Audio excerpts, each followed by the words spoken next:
Bismillahirrahmanirrahim. Dear students, Assalamu alaikum and welcome back in lecture number 25. Today we are going to discuss one of the important aspects of Islamic financial system, that is known as takaful. It is the substitute of insurance. If we have the conventional insurance system and the insurance system, the conditions, terms and conditions and the procedures, operations, they don't qualify to be halal according to the practices of Sharia. So to make them Sharia compliant, we use the word takaful, and we can call it as Islamic insurance as well. So before we go into details of this topic, let me remind you what did we study in our previous lecture. In previous lecture we were discussing the risk mitigation in the financial instruments. So there are so many modes of financing, particularly musharaka, mudarba, murabaha, salam, istisna, ijara. So we have studied them all and we tried to find out where the risks are. And the nature of risk in Islamic financial system is unique because at different stages of the transaction the risk varies. And the risk profile of different modes of financing we discussed. We made a risk profile of each of the mode of financing and we discussed the inherent risk at different stages of that product. And also at the end we tried to study the mitigation of risk, and we studied only one of these products. Actually, when you go through the risk profile, accordingly you can take steps to mitigate the risk. Now let me show you what were the risk profiles and how the risk can be mitigated. Risk in Islamic financial instruments are complex, as we discussed, because in conventional economic system there is one relationship of lender and borrower. There is a loan and installments from the principal amount plus interest has to be received, has to be recovered. So the nature of risk is only a credit risk. Whereas in case of Islamic financial system, it is a unique type of arrangement here because the commodity are involved here, the assets are involved here. The main objective of the transaction is some tangible asset. So when the tangible asset is in the possession of the Islamic financial institution, there is a market risk. And when it is forwarded in the form of sale or in case of ijara, like in leasing, or it is committed in some partnership like musharaka or mudarba, so in that case there is a credit risk as well, because the dues from the client, they are the kind of debt. So there is a credit risk. So there is a market risk and then it becomes a credit risk, and again when in the case of ijara the asset is returned back to the owner, again the market risk is there. And now this is important to know the underlying features of each mode of financing to determine what type of risk is there at each step, like in the beginning of the transaction, during the transaction period, and at the end of the transaction period. And the risk management would require knowledge of Islamic contracts and also the appropriate scales to mitigate the risk, because when we identify a type of risk at each step, like when the asset is in the ownership of the Islamic financial institution, what kind of risk mitigation steps can be taken, and if the credit is due from the client, what type of risk mitigation techniques can be used there.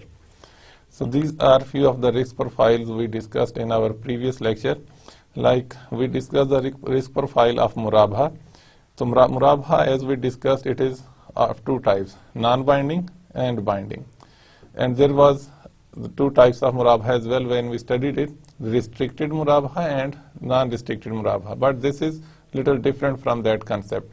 In non-binding, it means when the client approaches the Islamic financial institution and Islamic asks for purchase of some asset, so in that case Islamic financial institution would purchase the asset and deliver the asset to the client for a deferred payment. But during that period when the Islamic financial institution purchases the asset and then it delivers the asset to the client, so during that time period, if the contract is non-binding, it means the client may refuse to take the delivery. So in that case, the Islamic financial institution is left with the ownership of that particular asset. Now the Islamic financial institution has to dispose it off. So there is a market risk. So in this case, in case of non-binding murabaha, Islamic financial institution buys goods, delivery is not ensured, so there is a market risk. So this is at the beginning of the transaction. And when the delivery is ensured using some techniques, like there might be some promise, or if there is a contract, so it can be made binding to the client that the client must take the delivery of the asset. So in that case, there will be no risk. And during the transaction period, when the installments and the profit is due from the client, so that there is a credit risk. So it is same in both cases, like in non-binding and binding. And when at the end Islamic financial institution receives cash, or whatever dues were outstanding they are received, at that time there is no risk. And again, in case of binding murabaha, Islamic financial institution when receives cash or recovers the total price with profit, so then there is no risk at all. And the risk profile of ijara and ijara wa iqtina, as I explained earlier, wa iqtina is actually a simple word to replace ijara muntahiya bit tamlik. It means when the ijara contract ends up in a way that asset is transferred to the client, may be gifted or may be sold to the client, so in that is known as ijara wa iqtina. So in both cases, in case of ijara, then at that time client approaches the bank and asks for some asset. Islamic financial institution purchases the asset and leases the asset to the client. And now the Islamic financial institution when purchases the asset, then the asset is in the ownership of the Islamic financial institution, and there is a market risk all the time till the ownership is transferred. And when the asset is forwarded to the client for the lease contract, so then the installments or the rentals are due from the client. So at that time, there is a credit risk. If the client doesn't pay, it is a debt on the client, so the client must pay. So if it doesn't pay, of course, there will be a credit risk. And when at the expiry of that lease contract, the ownership of the asset remains with the Islamic financial institution, so in that case, there will be market risk again. So the risk changed from market to credit risk and then again to the market risk. And then in case of ijara wa iqtina, where the asset is transferred at the end in the form of sale or a gift, so then again in the beginning there is a market risk when the asset is purchased, and then during the transaction period credit risk is there, and at the end when the asset is transferred to the client or it is sold to some third party, there is no risk at all.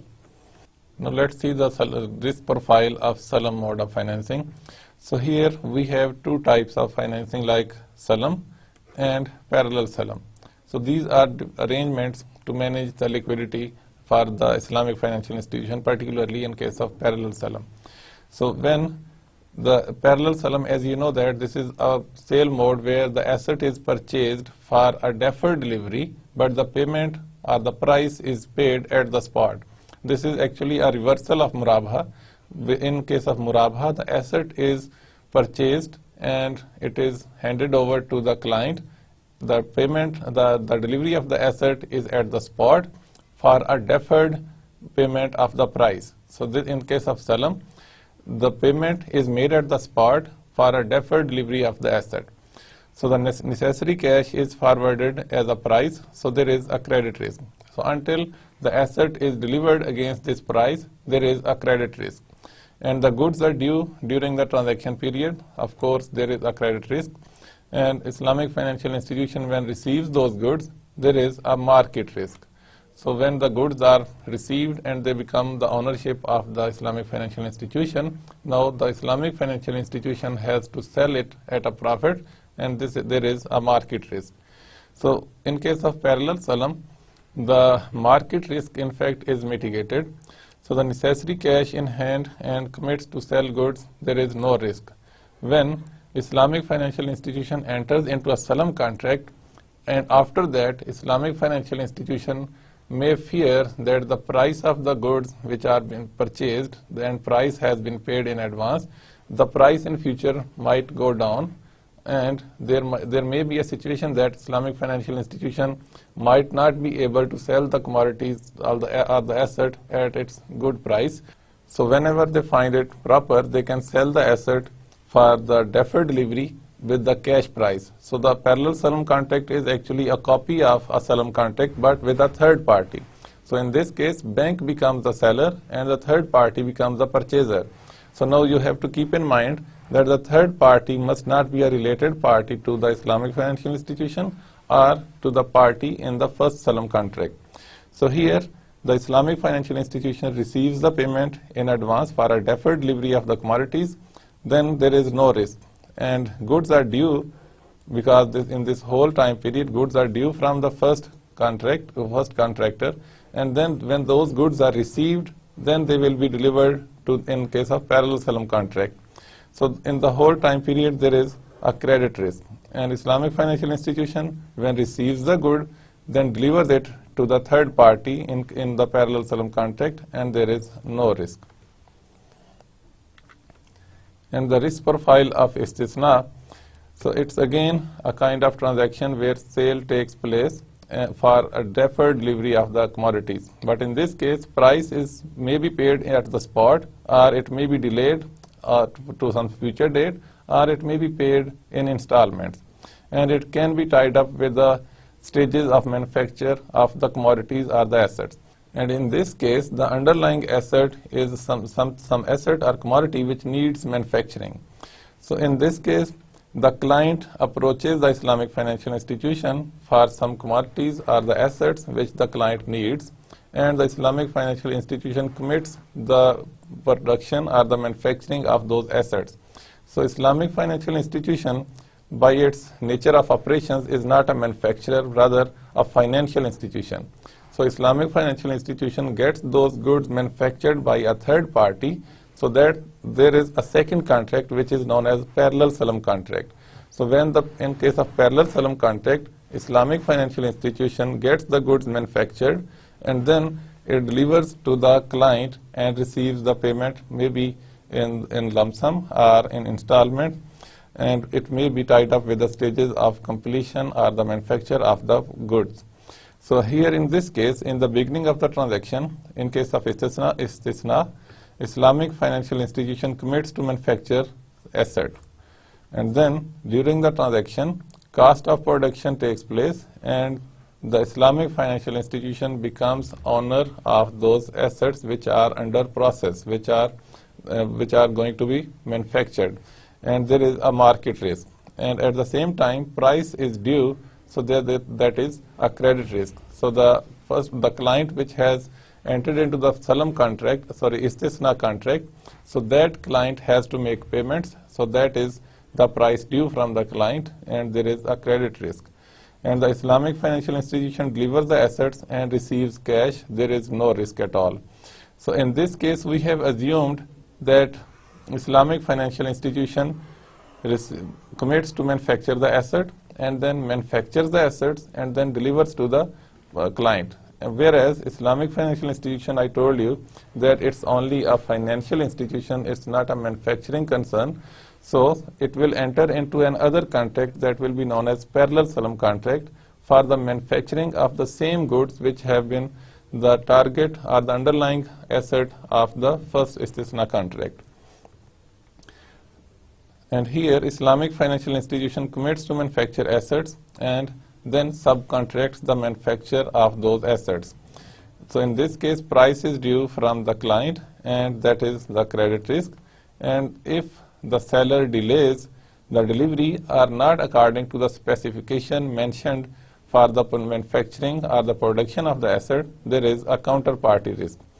Now, if the Islamic financial institution subcontracts the manufacturing of the commodities, and the commodities are not prepared according to the specifications mentioned into the contract, or the quality is much below the required quality, so in that case, the goods may not be accepted by the client ultimately, and there is the counterparty risk. Counterparty means the other party or the second party in the parallel salam contract or the subcontractor.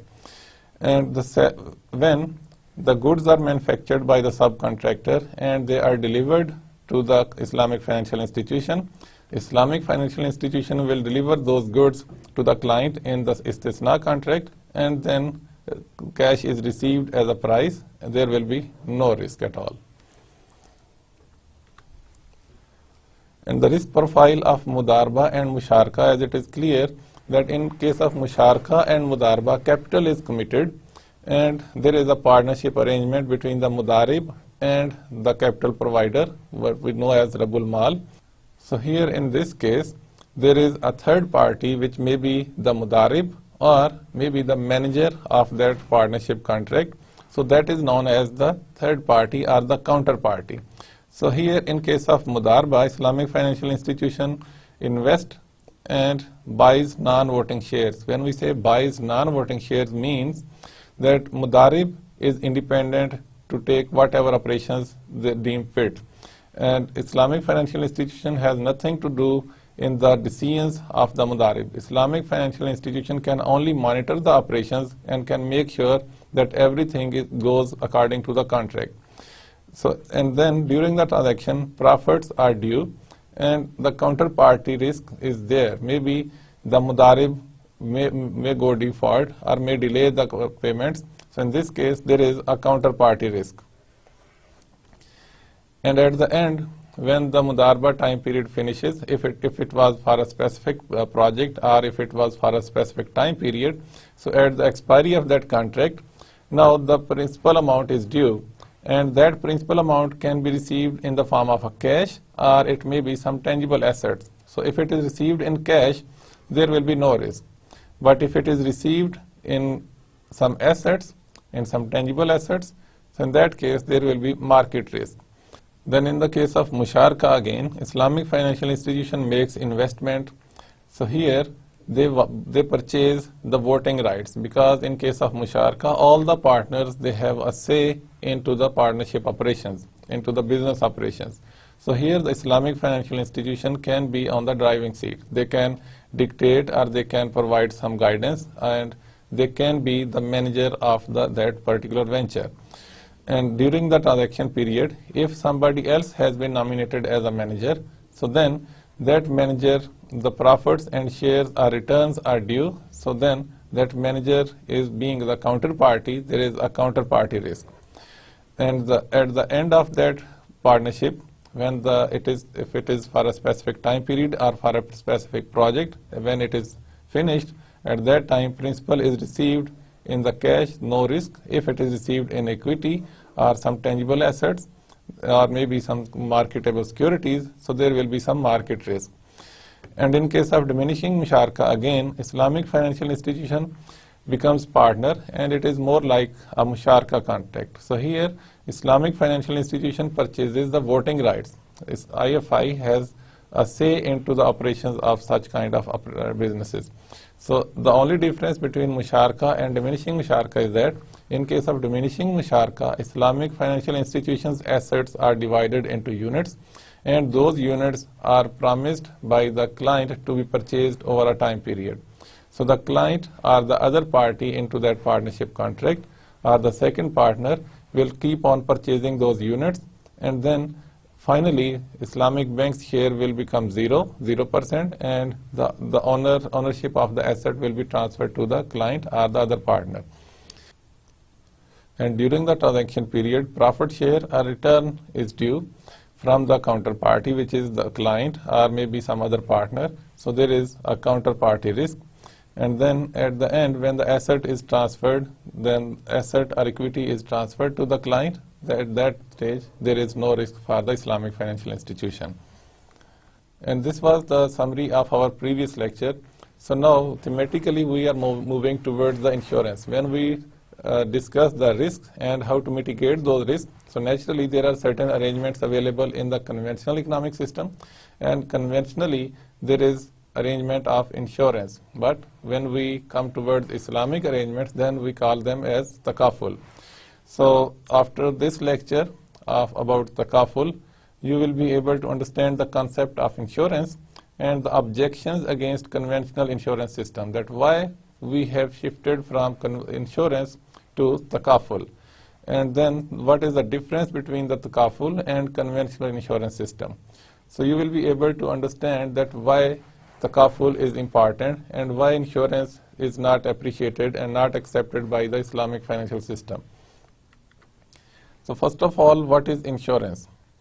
Insurance provides the means for people to transfer the burden of uncertainty of financial loss to the insurer for an agreed financial consideration called the premium. So in the finance world, the business person or the businesses, corporations, they avoid uncertainty.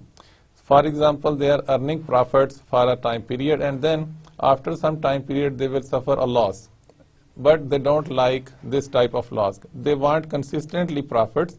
The level of profit may be a little lesser, but they don't want to face loss at any stage.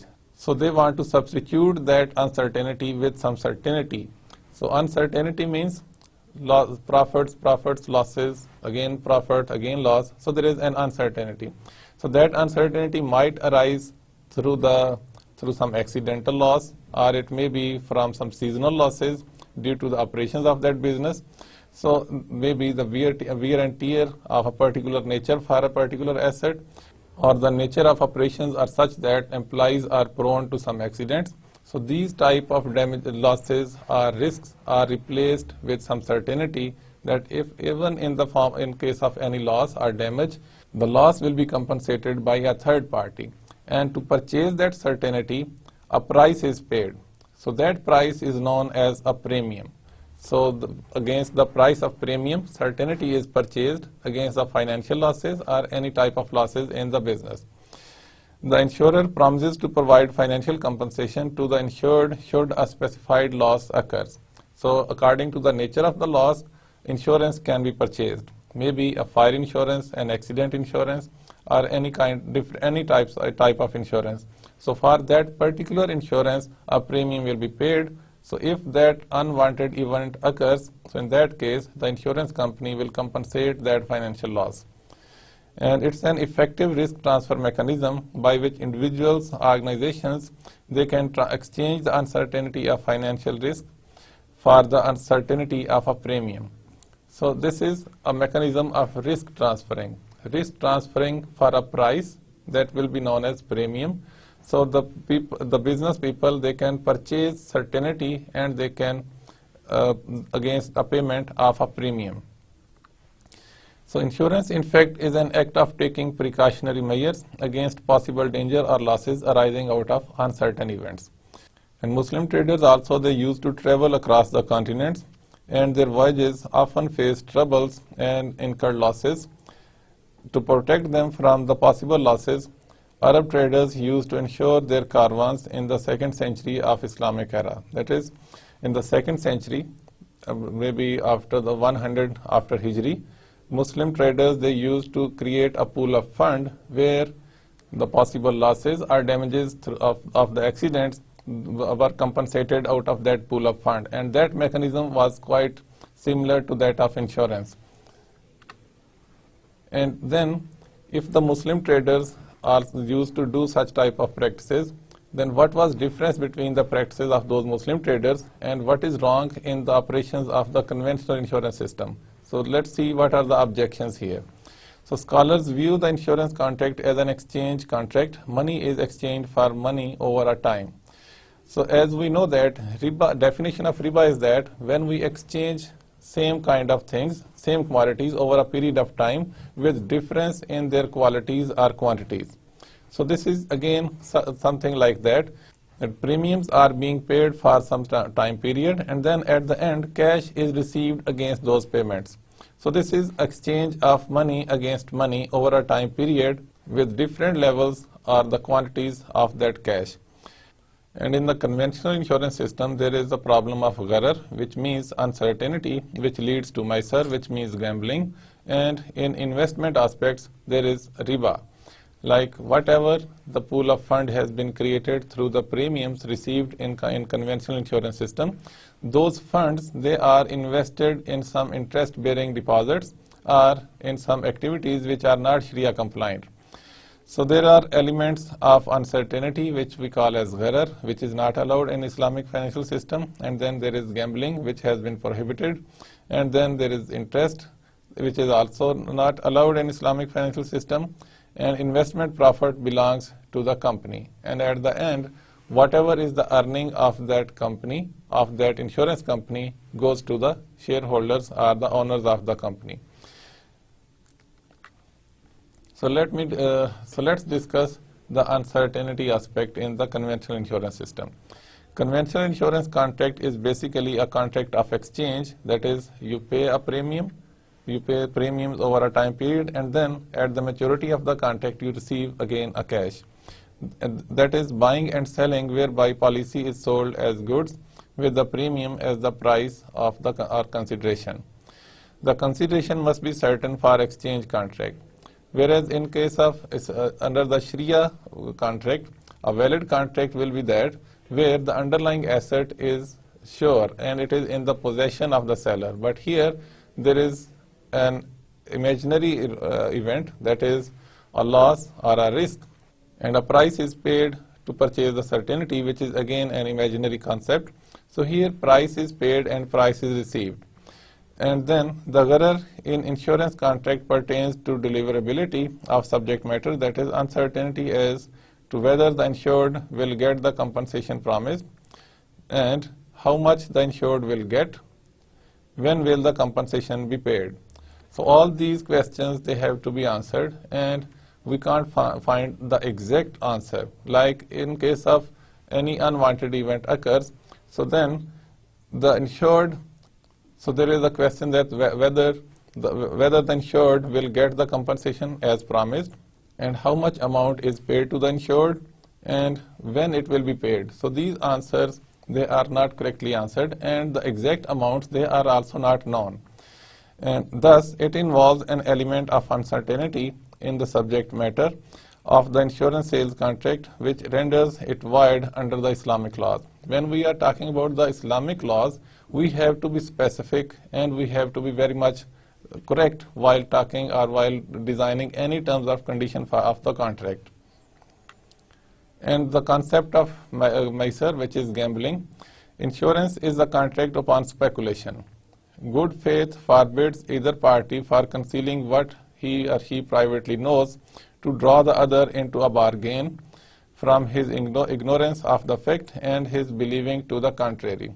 So this was said by Lord Mansfield in 1766, in the very beginning of all these products like insurance or other conventional economic system.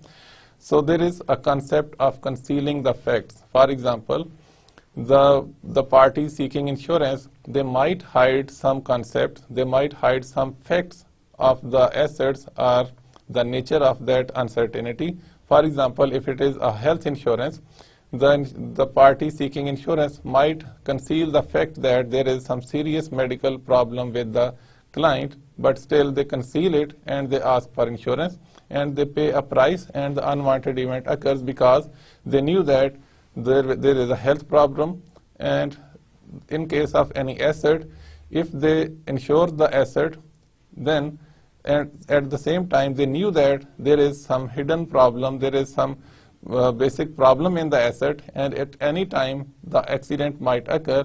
So that fact is concealed from the insurance company, and then insurance is taken. So there is concealment. So there is concept of gambling, and the insured loses the money if the unwanted event doesn't occur. If the uncertainty which has been removed with certainty, if that event doesn't occur, the premiums paid will not be recovered, and the company will be in deficit if the claims are higher than the funds, than the premiums received by the clients.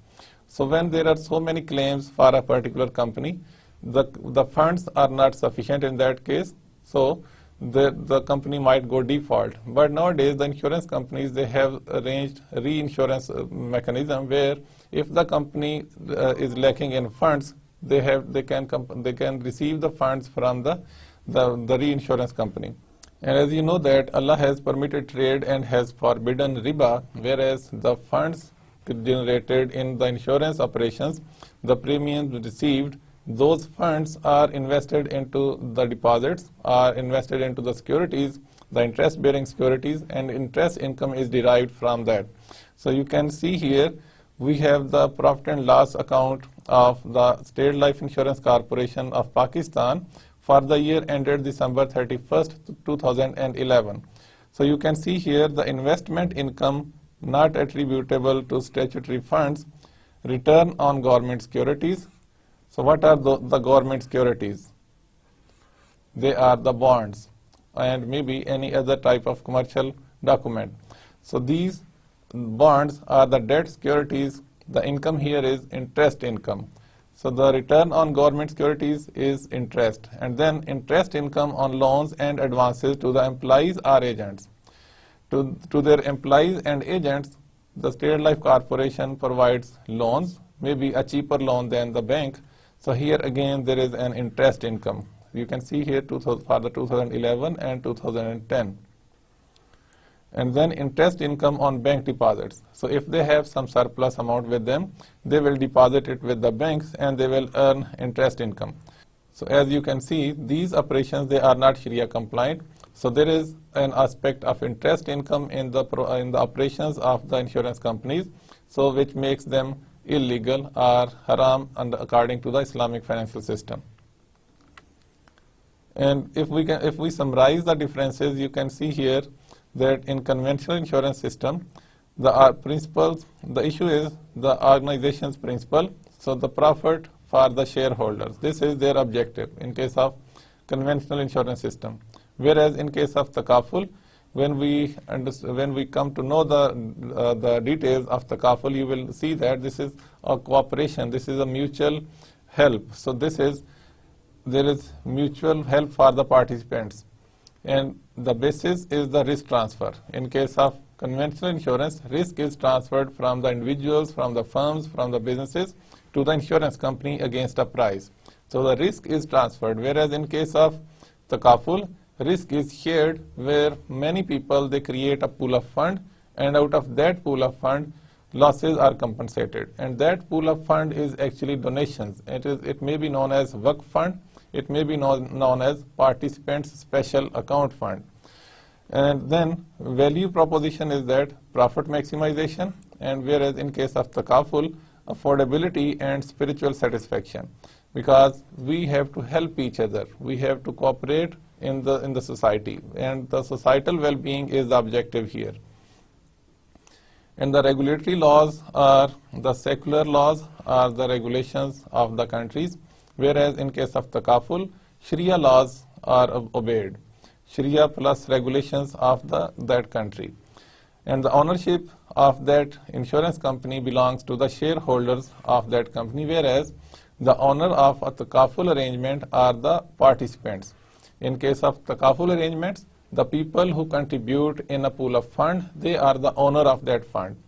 And the management status is that company manages the operations of this whole process, whereas in case of Takaful, there are operators to operate as an agent maybe, or maybe as a mudarib also. And in the form of contract is contract of sale, whereas in case of Takaful, it is a contract of cooperative Islamic contracts of wakala or mudarba with tabarru, which is the contributions. In case of conventional insurance, there are premiums, and in case of Islamic insurance, which is Takaful, you can call the premiums as contributions by the participants, and the mode of the management is the wakala or mudarba model. So these models we will discuss in the coming lecture. And the investments in case of conventional insurance companies is interest based, whereas in case of the Takaful companies, the funds which are created in a pool of fund are used in a Sharia compliant way. They are invested in those ventures which are Sharia compliant, and the returns are riba free in that case.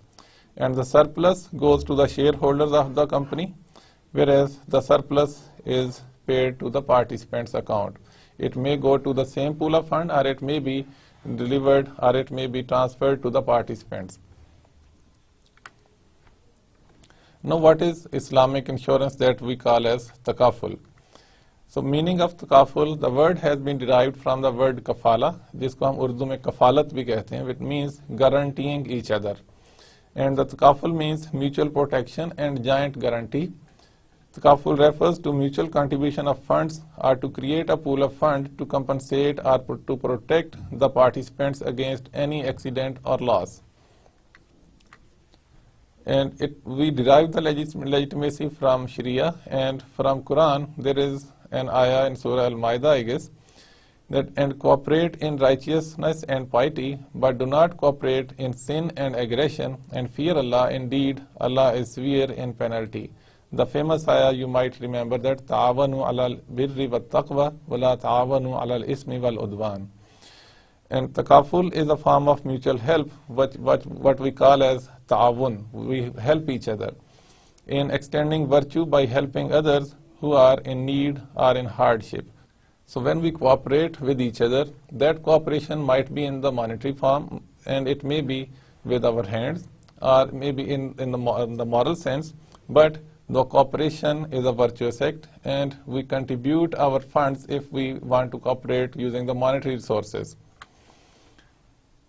And there is a hadith which says that tie the camel first, then put your trust in Allah. So it means that we have to make some arrangement, and then we should trust in Allah. The hadith implied a strategy to mitigate or reduce the risk. And the takaful provides a strategy of risk mitigation or reduction by virtue of collective risk-taking that distributes risk and losses to a large number of participants. When we create a pool of fund to compensate the financial losses or to compensate somebody with the monetary resources, so the participants, they donate in a pool of fund which we call as tabarru or a waqf fund. So out of that fund, the losses are compensated and the risk is shared by all, by the society at large. And there are some fatwas and opinions of the scholars and the organizations in the favor of takaful. So first we will mention few of those fatwas. The fatwa issued in judicial conference held in Makkah in Shaban 1398 after Hijri, and also the verdict of Supreme Court of Egypt on December 27, 1926. Unanimous resolutions and fatwas by ulama in the Muslim League Conference in Cairo in 1965, and unanimous decision by Muslim scholars in seminar held in Morocco on May 6, 1972. Then fatwa issued by Higher Council of Saudi Arabia in 1397 after Hijri, and fatwa issued by the Fiqh Council of Muslim World League in 1398, and fatwa issued by Fiqh Council of OIC, Organization of Islamic Countries, in 1405, that is 1985, and Islamic Fiqh Academy Jeddah in 1985 issued a resolution which in summary stated the following. So this is the resolution by the Islamic Fiqh Academy Jeddah. The commercial insurance contract, and then there are dots, which means the sentence is quite long. So, but in short, you can see that the commercial insurance contract is prohibited or haram according to Sharia. The alternative takaful contract, which conforms to the principles of Islamic dealings, is halal, being the contract of cooperative insurance, which is founded on the basis of charitable donation and Sharia compliant dealings. So it means that in case of takaful, when we share the risk and we compensate each other, it is a virtuous act, and it is allowed, and it is Sharia compliant. And one of the famous Islamic scholar, Dr. Yusuf Al-Qaradawi from Egypt, has given his fatwa saying that our observation that the modern form of insurance companies and their current practices are objectionable Islamically doesn't mean that Islam is against the concept of insurance itself. Not in the least. It only opposes the means and methods. So Dr. Yusuf Qaradawi has said that the concept of insurance itself is not objectionable, but the operations or the mechanism devised by the insurance companies is objectionable. So if other insurance practices are employed which don't conflict with Islamic forms of business transactions, Islam will welcome them. So when we make the operations Sharia compliant of these insurance companies, so we can say that Islamic insurance mechanism may be called as takaful. And there was a decision by the Council of Islamic Ideology of Pakistan in 1983 that the contract of insurance in all its forms is unlawful, corrupt, false, prohibited, and promulgatable. So despite the fact that the Council of Islamic Ideology has given this decision, still the insurance companies, they are allowed to operate, whereas their operations are not Sharia compliant, and our governments and the regulatory bodies, they are not concerned for that. But nowadays, recently, the Takaful companies have started their operations in Pakistan, and there are quite a few companies operating in Pakistan. The basic principle behind Takaful is that the fortunate many helping the unfortunate few. So the unfortunate may be the victims of disasters like earthquake, disaster, or there is terrorism going on in the country, or any event which results in damages of lives and the properties, and we may call them as the unfortunate, and the fortunate few which are rich and they can help the poor as well. So the concept of Takaful is that fortunate many help the unfortunate few. Now let's discuss some features of Takaful. Firstly, the participation into Takaful fund must be performed with utmost sincerity in order to help those faced with difficulties. So the intention to participate into Takaful is that you are going to help each other, not like in the conventional insurance where you participate and you pay premiums hoping a large sum of amount at the end of that contract. And every policyholder would pay his or her subscription in order to assist those who need assistance. And any member or participant suffering a catastrophe or disaster would receive a certain sum of money or financial benefit from a fund, as also defined in the pact, to help him meet the loss or damage. So the subscribers of the funds in case of Takaful, the people who contribute into the pool of fund, those people are eligible for the compensation of losses. So like maybe we can say that the members of that pool of fund will be compensated for their losses in the case of Takaful. And mutuality and cooperation is the key in case of Takaful, with the intention that we get together to help each other. We want to share the risk of each other. The Takaful contract is about the donations, the tabarruat, whereas in case of conventional insurance, muadat is the word of exchange, of contract of exchange of cash maybe. Practically, the people, they are paying premium in a hope for receiving some cash at the end of the contract. And payments made with the intention of tabarru, which is a contribution, that is a donation, a charity, which eliminates the element of gharar, maisar, and riba. Because there are no hidden intentions, there are no hidden agendas. People, they want to create the fund to help each other, so there is no concept of gambling or uncertainty or the concept of riba. But that pool of fund will be used for the investment purposes by the operators of that fund, and those investments must comply the Sharia rulings. And the different mechanisms are adopted by the operators, that is wakala or mudarba. In case of wakala, the operators of that arrangement of Takaful, they will charge a fee for their services, whereas in case of mudarba, they will invest the fund created by that Takaful operation, and that fund is used as mudarib by the operators. And then when the profits are generated, those profits are shared between the fund and the Takaful operator, and the profit, the share of the fund is transferred back to the fund. And the joint guarantee or indemnity amongst participants are a shared responsibility. And the constitution of separate participants Takaful fund or participant special account, which is again a feature that the contributions by the clients, they are divided into two parts, that is participants personal account and the Waqf account or the participants special account. And there is constitution of Sharia supervisory board for each Takaful operation for the Takaful operators, and the investments must be Sharia compliant. And the main drivers of Takaful are piety, that is what we know as taqwa, the individual purification with the intention to help each other, the brotherhood with the intention to help your brother in case of any difficulty or a loss, and then whatever contributions are made for the takaful, the tabarru, with the intention to help each other, they are known as tabarru, or it is a charity to guarantee the mutually against any kind of damage or loss, and with the intention of the community well-being as opposed to profit maximization in case of conventional insurance. Now the most important part is the takaful model. So first of all, we will discuss the wakala model.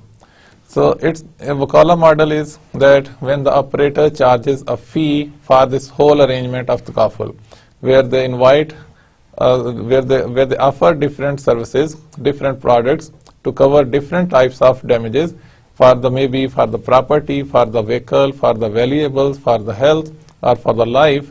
So in that case, for each type of services, they will invite participants, and for this arrangement, for this service, they will charge a fee. This is known as wakala model. So cooperative risk sharing occurs among participants, where a takaful operator earns a fee for services as a wakil or as an agent, and doesn't participate or share in any underwriting results, as these belongs to participants as surplus or deficit. So they don't provide any type of guarantees like any underwritings, that in case of losses, if the claims are more than the funds, they cannot provide any guarantee that the claims must be compensated even if the funds they have been finished. So such type of guarantees in wakala model, they are not allowed. And then under the wakala model, the operator may also charge a fund management fee and performance incentive fee. So the fee can be charged under the wakala model. So this is the model here, that all the contributions received from the participants, for example, in case of health insurance, maybe the monthly contribution or quarterly contribution is 10,000 rupees, and in case of some property insurance, the monthly contribution may be the quarterly contribution, let's suppose the quarterly contribution, it may be 20,000. For different types of insurances, contribution amounts will be different, and accordingly they will be distributed to wakala fee and to the tabarru contribution.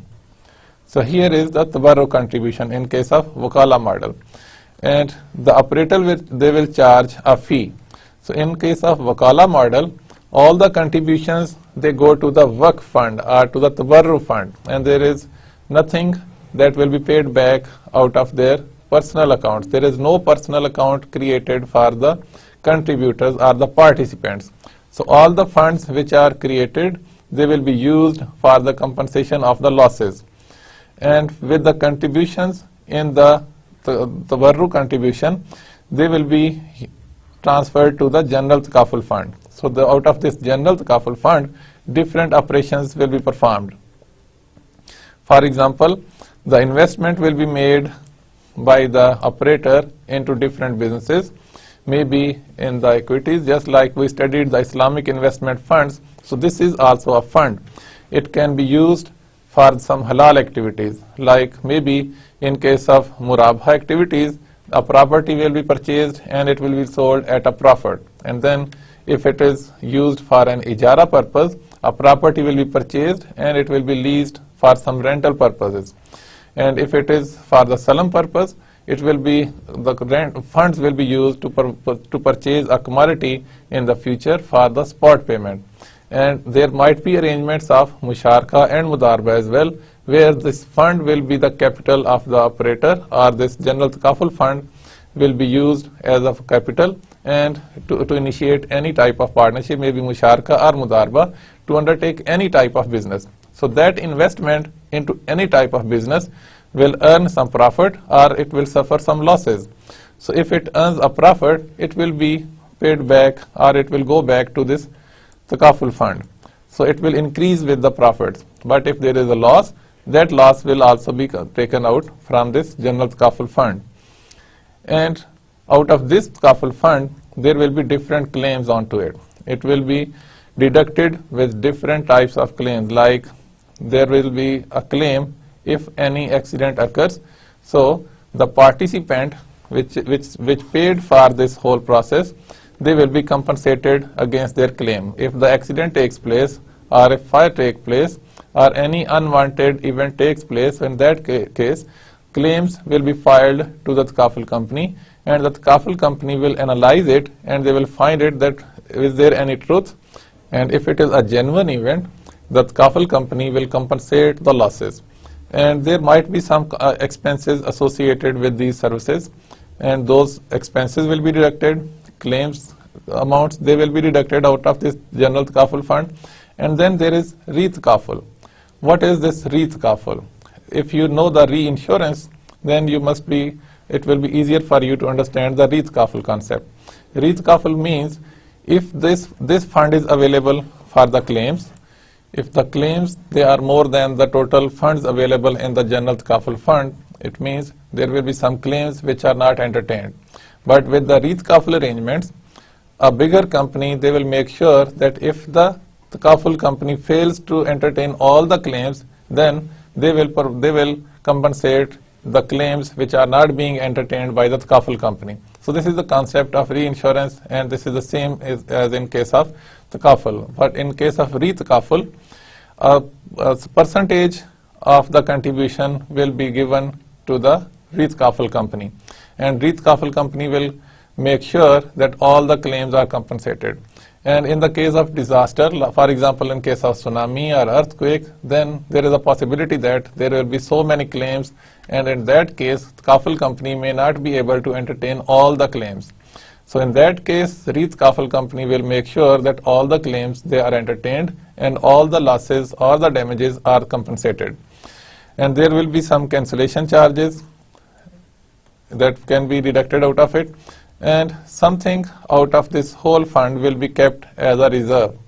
And then a surplus will be there. A surplus is an amount which is determined or which is calculated that general Takaful fund, if it goes beyond such and such amounts, then the surplus will be gifted back to the contributors. So that surplus can be donated to some other charities, or this surplus can be paid back to the contributors as a gift. So as a gift or manner deemed fit by the Takaful company, it will be paid back to the contributors, or there might be a case that this amount goes back again to the general Takaful company under different circumstances. But normally this is paid back to the contributors. And on the other hand, the operators, they charge the fee, which we know as the Wakala fee, or their agency cost. So as an agent, they will charge that fee, and they will deduct all their administrative expenses. Administrative expenses will be deducted out of it, and the remaining will be the profit which will be transferred to the shareholders of the parent company. Parent company, suppose Dawood Group is the company, and they have different units, maybe more than 40 or 50 units, and they have a Takaful company as well, Dawood Takaful company. So for that Dawood Takaful company, they operate as the operator in this case. So whatever they earn, that will go to the parent company, maybe the shareholders of that Dawood Group. So this is the Wakala model. And what is Mudarba model? As it is clear that there is a relationship of Mudarib and the Rabbul Mal, and the mal or capital is out of that general Takaful fund. So in this case, the surplus is shared between the participants with the Takaful operator. The sharing of such profit may be in the ratio of 50% each, or 60% and 40%, or as mutually agreed between the contracting parties. Generally, these risk-sharing arrangements allow the Takaful operator to share in the underwriting results from operations as well as the favorable performance result on the invested premiums. So here, this model will make it clear to understand what is the Mudarba model. So in this case, contributions received by the participants, they are divided into two parts. One is their personal account, that is participants account, just like any account we open into any Islamic financial institution. So we deposit our funds into that account. Actually, we are investing into those accounts if we are having an account into Islamic financial institution. And then Another part is distributed or contributed to the participant's special account, which we may call as the tabarru account or a waqf account. And this total fund, which is the contribution of the participant in the participant's personal account and participant's special account, this fund is invested by the operator and they derive profits out of this investment. And according to the agreement, a portion of profit as per agreement of the participant and the takaful operator goes to the shareholders' funds. So that suppose 30% of the profit goes to the shareholders' fund and the 70% goes back to this fund. So the 70% will be distributed among the participants' account and the participant's special account according to the proportion. For example, if this fund is 70% and this fund is 30%, so the 70% of this profit goes into the participant's account and 30% of this profit goes into the waqf account. And both of these accounts, they are treated differently. And both of these accounts, they are treated differently because the nature of accounts, they are different. In the participant's personal account, it is simply a deposit, just like the account in any bank account, as a bank account. And here, the dealing will be different. From the participant's personal accounts, the participant, they can withdraw their amounts at any time and maybe fully or partially. And then automatically, if any participant dies, the total amount into his or her personal account will be given back to their descendants, to the heirs, to the sons or the daughters, or to the legal descendants of that deceased person. And if somebody quits from this whole contract, and his share will be paid back to the participant. And then at the time of maturity for that particular policy, if it was a takaful arrangement for a fire takaful for the property, and the duration for that transaction was for 10 years, so at the end of 10th year, this amount which has been deposited into the participant's personal account will be paid back to the depositor, to the participant, along with the profit. So whatever profit has been earned into this account will be proportionately given to the participant. Whereas this part, that is participant's special account, which is a donation from the participant, is treated differently, and out of this account all types of claims, they are entertained. If there is any damage to the property, or if any unwanted event which was covered or which was the subject matter of the contract, if that happens, if it is compensated, so that claim amount will be deducted out of this waqf account. And then re-takaful arrangement, if takes place, re-takaful expenses will be paid out of this account, and then something will be kept as a reserve into this account. And then if something is still left into this account, or if the balance goes beyond a certain level, there are not many claims. So if the level goes beyond a certain level, reserves are there, and then the surplus can be paid back to the participants. So under these arrangements, you can see that participants will be entertained against their claims, and the damages will be compensated out of the takaful fund or the waqf fund. And to increase the level of funds, contributions will be more than the waqf fund, because you can see here the contributions by the clients, they are divided into two parts. One is the participant's special account or the waqf account, and one is the participant's account. The objective to have that participant's account and to receive an added amount, like not only into the waqf account but into their respective accounts, the objective is to arrange more and more capital. So with that capital, an investment will take place and profits will be earned, and with the profits, they will not only increase the personal accounts of the contributors, but also they will increase the waqf account. And from that waqf account, all the claims, expenses and the reserves will be kept. And then if the reserves, they reach at a certain level, beyond that the surpluses will be paid back to the participants. And on the other hand, the takaful operator on the basis of mudarba, because they operate this fund, they invest this fund on the basis of mudarba. They will share the profits according to the agreement between the participants and the takaful operators. So here we suppose that they share the profits on the 70% for the fund and the 30% for the takaful operators. So from this 30%, the takaful operator, they will deduct all their administrative cost, and the profit will be transferred to the shareholders of that company. And the interesting part here is that the participants, they are the owners of this whole operation, whereas in case of insurance company, the shareholders, they are the owners of that insurance company, and the participants are the policy holders. They are simply the clients, and they have no say into the operations of that company, whereas in this case the participants are having the voting rights into it. They can have their say, and they can participate into the decision making process of the takaful operators. And this was all about our today's lecture.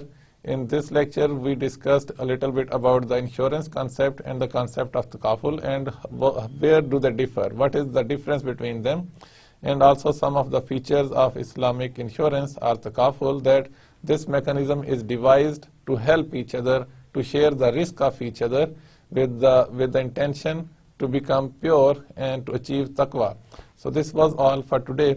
Inshallah, see you in the next lecture. Till then, Assalamu alaikum.